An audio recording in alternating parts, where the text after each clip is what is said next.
Man, so I'm just chilling, man. I'm sitting up in Emeryville, man, just chilling. Might hit the San Pablo Casino. I ain't got nothing to do, but nevertheless, I thought I'd take the time out and gloat, and basically, you know, make fun of the fact that Caitlyn Clark got sent home, and I'm just like, thank God, because I just had enough of this. This was just nerve wracking, just having to deal with Caitlyn Clark, and I just was like, wow. You just got tired of just hearing about her, so now we can focus on basketball instead of just Caitlyn Clark. I mean, it was just really nerve wracking, just this whole season. All you heard about was Caitlyn Clark this, Caitlyn Clark that, and it just got to the point you were just like, good grief. Is there anything else besides Caitlyn Clark that has anything to do with the WNBA? And I just think it's good for basketball because they just really force-fed her down our throats, and it got to the point to where it was annoying, and it got to the point to where it was a turnoff. And then they was just pushing her so hard to where it began to get to the point to where you was just like, damn, this lady get on my nerve. And it's not really her fault, but at the same time, now we can really talk about hoops. Now we can focus on hoops. Now we can really enjoy the game of basketball. So that's real.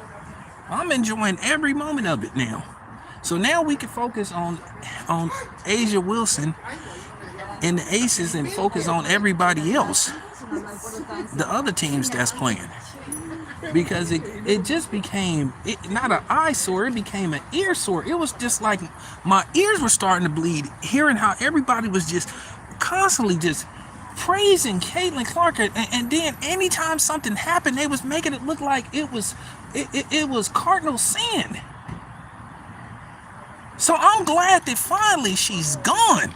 I mean, thank God. And if you don't want to watch the WNBA because Caitlyn Clark got sent back, and I'm glad she's headed to the airport. Now we can enjoy the game and cover the sport and talk about other people.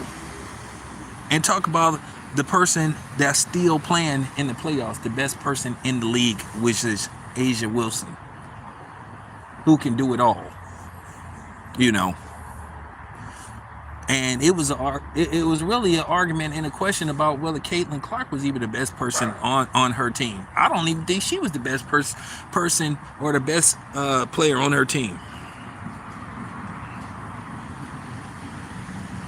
Yeah, the Clark gazing was just like it just my ears were starting to hurt the way people were sitting up there just like constantly just talking about it. But look, here's the thing though. I just want to tell all you Caitlyn Clark supporters, enjoy it while you can. Cause when JuJu gets there, it's a wrap. Ain't nobody gonna, man, when I tell you JuJu may be the female version of Kobe Bryant. So y'all Caitlyn Clark stands, enjoy it while you can, cause once JuJu get there, cause when JuJu get there, we ain't even, Caitlyn Clark is gonna be a distant memory. She just gonna be just another WNBA player.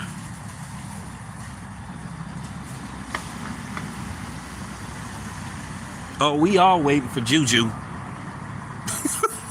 We all waiting for JuJu. JuJu to me should be able to play now. She's ready to play, but we gotta wait.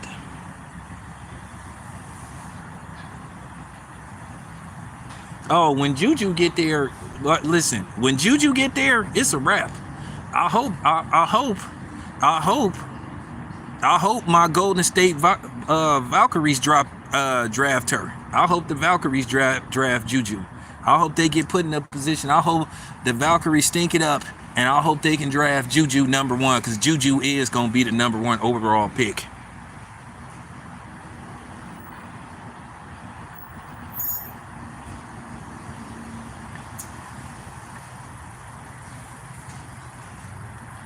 Yeah, Caitlyn Clark, it was an argument of whether she was even the best player on their team. Nobody talks about all those turnovers she be committing. And she played terrible. She shot 4 for 17. Okay, she had 25, 5-5. So what? In a losing effort, as she continues to lose, she continues to get celebrated for losing. Make that make sense. Since when did they started celebrating somebody losing? That's all I'm saying.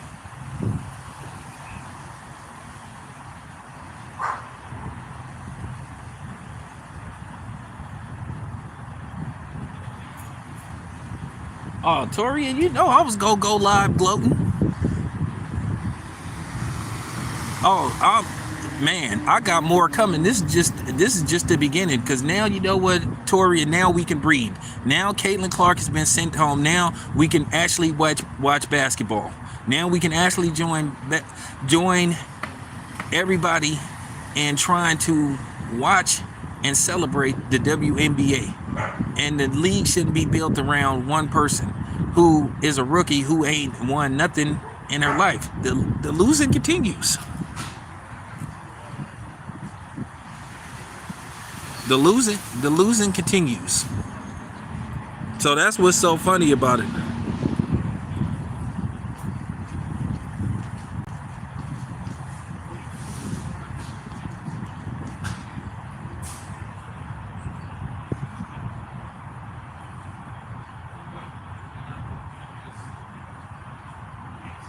Yeah, I like her too, but JuJu is special.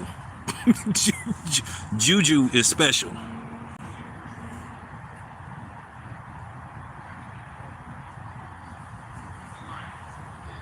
Yeah, they gonna be. JuJu should be able to play now, but she can't.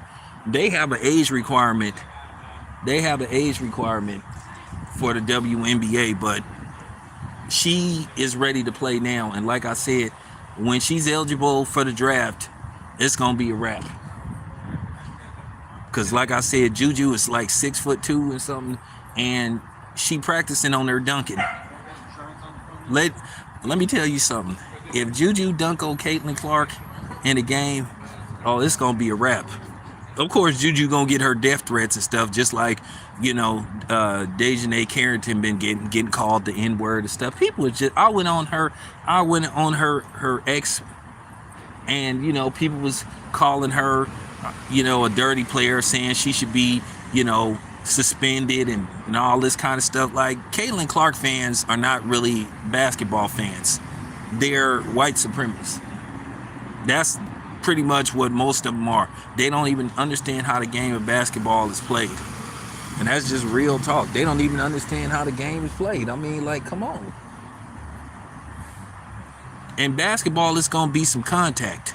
So, you know, you're going to have physical contact. And even when Caitlyn Clark insisted and said, hey, it was accidental contact. It was accidental. She didn't do it intentionally, but people insisted. Oh, she did it. She did it. She did it. She did it on purpose. She did it on purpose. And they showed it from every angle. Now, here's the thing that tripped me out. You got dudes like Jason Whitlock constantly caping for Caitlyn Clark, constantly tearing down black people like he loves to do, sitting up trying to insinuate. And that's the thing. You putting some of these black women at risk, because these people are fanatics, and they go overboard with their celebration, you know, and fanism of one person. But sitting up there saying, oh, I believe she did it intentionally. And they showed it from 3 different angles, and you could clearly see that it was unintentional.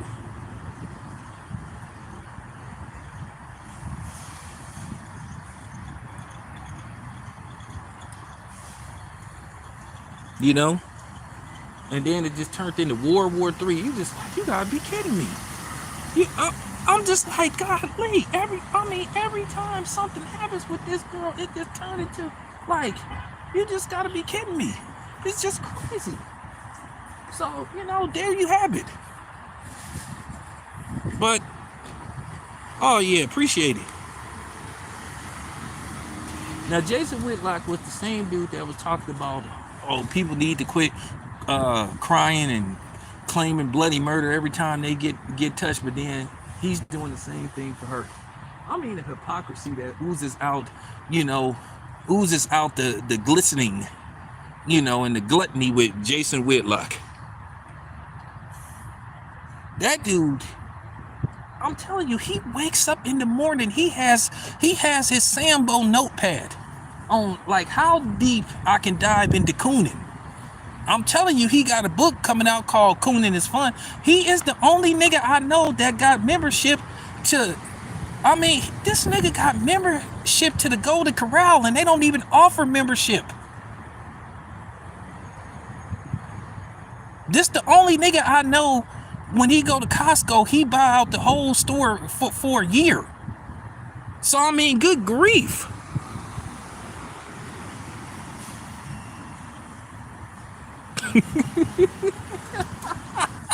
Yep, she headed to the airport if she already ain't on that plane. So now, like I said, now we don't have to hear her name for at least until next season, and thank God. But anyway, gotta get home, be back with more. It's your boy Tam, I'm out.